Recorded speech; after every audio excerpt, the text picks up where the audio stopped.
अतीत बुला रहा है। माँ, नीता की जब सहेलियाँ आती हैं तुम वहाँ से हट जाया करो। सब बातचीत में खुल नहीं पाती।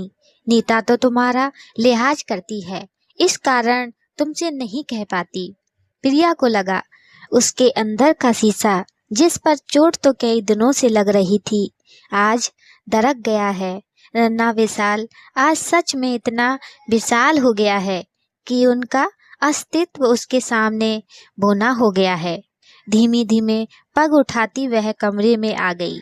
देखा सामने रमन उल्टा कुर्ता पहने कहीं जाने को तैयार खड़े थे। और कोई दिन होता तो प्रिया खूब हंसती। हंसना और खूब बोलना उसकी बचपन से आदत थी, पर आज वह मुस्कुरा भी ना सकी। बस धीमे से कहा, कुर्ता तो सीधा कर लो। रमन ने चौंक कर कुर्ते पर हाथ फेरा, फिर मुस्कुराकर कुर्ता उतारने लगे। कितनी बार कहा है चश्मा ले लो, प्रिया धीमे से बोली।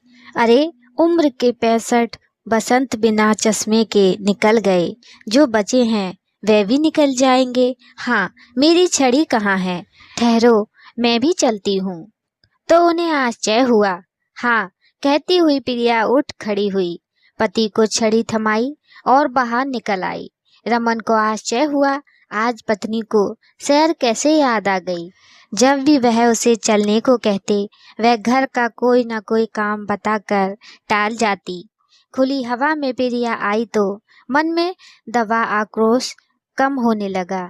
गृहस्थी के जंजाल ने उन्हें इस कदर घेरा था कि अपने लिए तो वह कुछ सोच ही ना पाई। आज पेड़ों की झूमती शाखाएं, पार्क में खेलते बच्चे और युगल दंपति की देखकर अपना पिछला बहुत कुछ याद आने लगा। तब कैसे मस्ती भरे दिन थे। रमन दफ्तर जाते तो 2-3 बार फोन करते। कभी कभी तो माँ जी कह देती, अरे तू उसके साथ दफ्तर ही क्यों नहीं चली जाती। वह शर्मा जाती। एक ही बेटा था रमन। दोनों ने सोचा था एक काफ़ी है, इसी की परवरिश अच्छे तरीके से करेंगे, बुढ़ापे में साथ रहेंगे भी। कौन से 2-4 बच्चे हैं, अपना रमन माँ बाप को प्यार से रखेगा। रात में रमन घड़ी में अलार्म लगाने लगे तो प्रिया ने मना कर दिया। क्यों बंटी स्कूल नहीं जाएगा?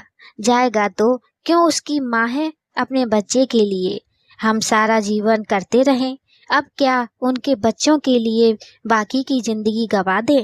हमें अपने लिए भी तो जीना आना चाहिए। रमन कुछ नहीं बोले, चुपचाप लेट गए। रात में बंटी बुलाने आया खाने के लिए तो प्रिया जाकर एक थाली में खाना परोस लाई। खाना खाकर दोनों पति पत्नी लेट गए, पर नींद किसी की आंखों में ना थी। गुजरते पल उन्हें बार बार अतीत के उन्हीं रास्तों पर घसीट रहे थे जहां से वह निकल चुकी थी। वर्तमान में अतीत 2 समय ही याद आता है, एक खुशी के क्षणों में, दूसरा दुख में। प्रिया एक साधारण परिवार की थी, पर वो सपने रंगीन थे। रमन अच्छी नौकरी में था और 3 भाइयों के बीच की प्रिया को इससे अच्छा बर उसके माता पिता को कहाँ मिलता।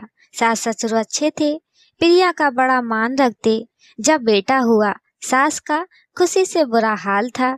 सारा घर उसे पलकों पर बिठाए रखता। सास की इच्छा थी एक नन्ही पायल की झुनझुन आंगन में बजे, पर बेटी के लिए दोबारा माँ बनना प्रिया व रमन को गवारा ना था।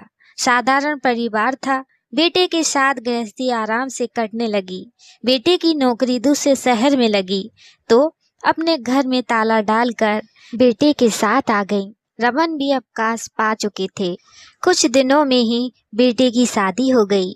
बहू सुशील एवं सीधी थी, कम बोलती। प्रिया का बोलने का स्वभाव कम ना हुआ था। रमन तो ज्यादा बोलते ना थे।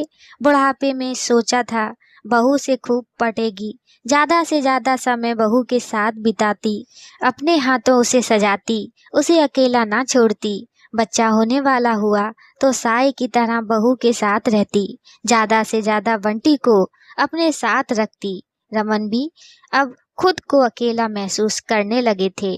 कई बार प्रिया को समझाने की कोशिश की कि बंटी को इतना अपने करीब ना रखे, उसे उसकी माँ के पास ज्यादा से ज्यादा रहने दो।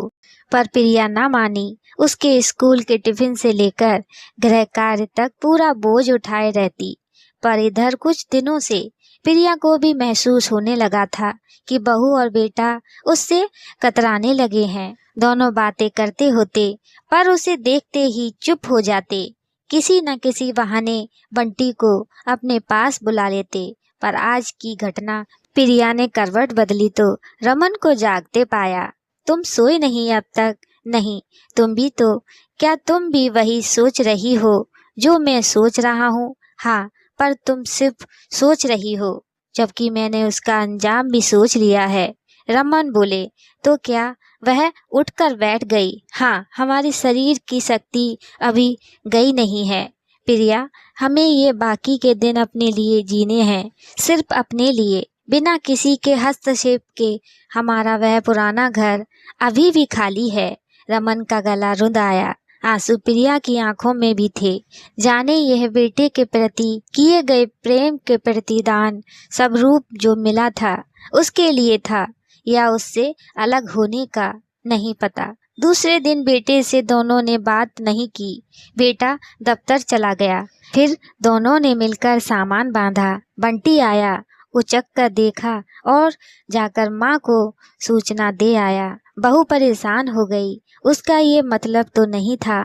माँ बाबूजी चले गए तो लोग क्या कहेंगे।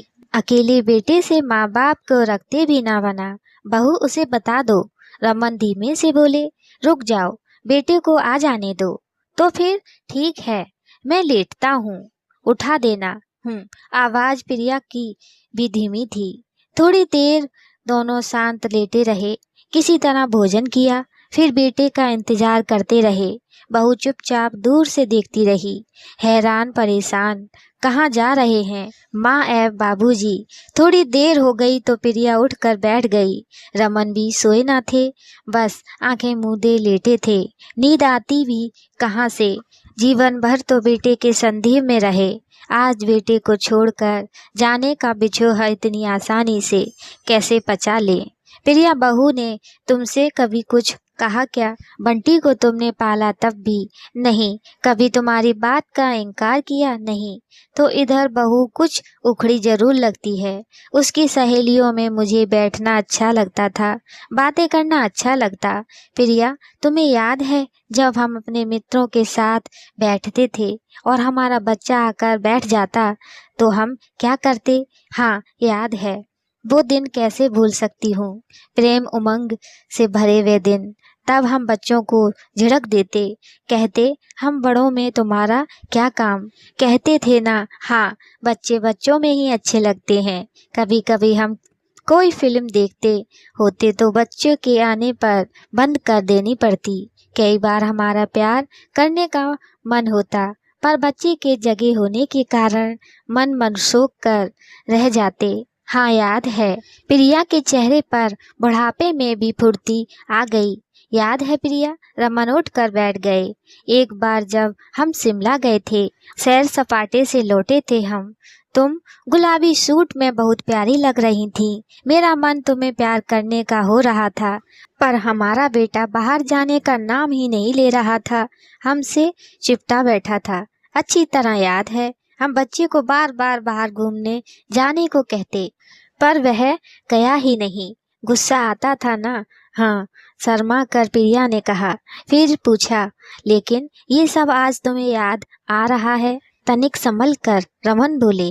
इसलिए कि बहू को तुम्हारा उसकी सहेलियों के बीच बैठना अच्छा नहीं लगता, तो इसमें बुरा क्या है? तुम्हारे सामने वह सब खुलकर हंसी मजाक नहीं कर पाती हैं। इस उम्र में कितनी तरह की बातें होती हैं, हम भी तो करते थे।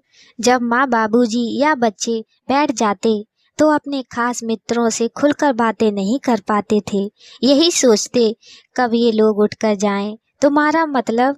प्रिया को झटका लगा। हाँ, मेरा यही मतलब है। हमारी उम्र प्रिया अपने हम उम्र में या बच्चों में बैठने की है। युवा लोगों के बीच हम वहीं तक बैठें जहां हमारा लिहाज और बड़कपन बना रहे। बेटे बहू की गृहस्थी से तुम्हारा इतना जुड़ना उन्हें पसंद नहीं है। उन्हें उनके तरीके से जीने दो। सभी को एक दिन इसी मुकाम पर पहुंचना है। अब कौन किस तरह से इस रास्ते से गुजरता है, यह उसकी बुद्धिमानी पर निर्भर करता है। रमन बोले जा रहे थे और प्रिया की नज़र बंधे सामान पर पड़ी थी। तभी बाहर गाड़ी की आवाज़ आई और बंटी का पापा आ गए का स्वर भी। प्रिया सोचने लगी, कुछ समय तो सामान खोलने में लगेगा ही। दोस्तों, कहानी कैसी लगी कमेंट में बताइएगा। लाइक सब्सक्राइब शेयर भी कीजिएगा हमारी अगली कहानी के लिए। जय श्री राधे।